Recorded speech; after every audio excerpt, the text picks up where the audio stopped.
70 ans de la Déclaration universelle des droits de l'homme, ça se fête. Et en même temps, ça amène à se poser beaucoup de questions. Une de ces questions, c'est la liberté d'expression. C'est celle qui m'a le plus intéressée.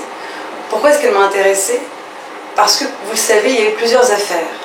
Des affaires à retentissement international. C'était d'abord l'affaire Salman Rushdie, à la fin des années 80, et évidemment l'affaire Charlie Hebdo, ou plutôt la tragédie Charlie Hebdo, les attentats qui ont eu lieu dans leurs locaux en 2015. Tous ces événements ont posé une question qui était importante au regard de la Déclaration universelle des droits de l'homme. Est-ce qu'on a le droit, aujourd'hui, dans le monde libre, de blasphémer librement? À cette question, on pourrait croire que la Déclaration universelle des droits de l'homme répond très clairement.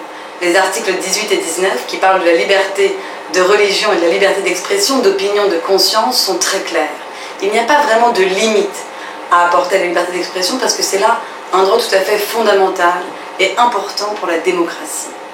Cependant, ce qu'on a vu, et ce qui, moi, encore une fois, m'a intéressé, c'est que petit à petit, cette liberté a connu de plus en plus de restrictions.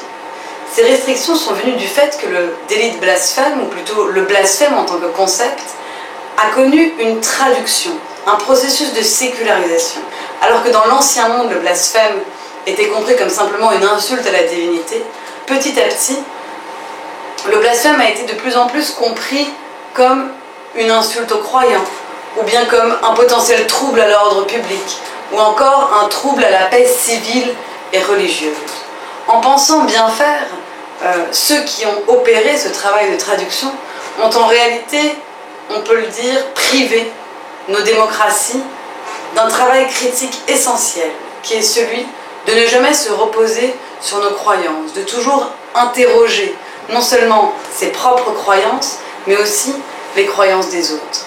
À l'heure où cette question est de plus en plus pressante et urgente, l'anniversaire de la Déclaration universelle des droits de l'homme doit nous faire réfléchir sur l'idée, l'esprit de cette déclaration, sur sa pérennité, sur la manière aussi parfois dont on pense bien faire et on fait mal, de la nécessité toujours de réfléchir aux droits de l'homme et de ne jamais penser qu'ils sont acquis.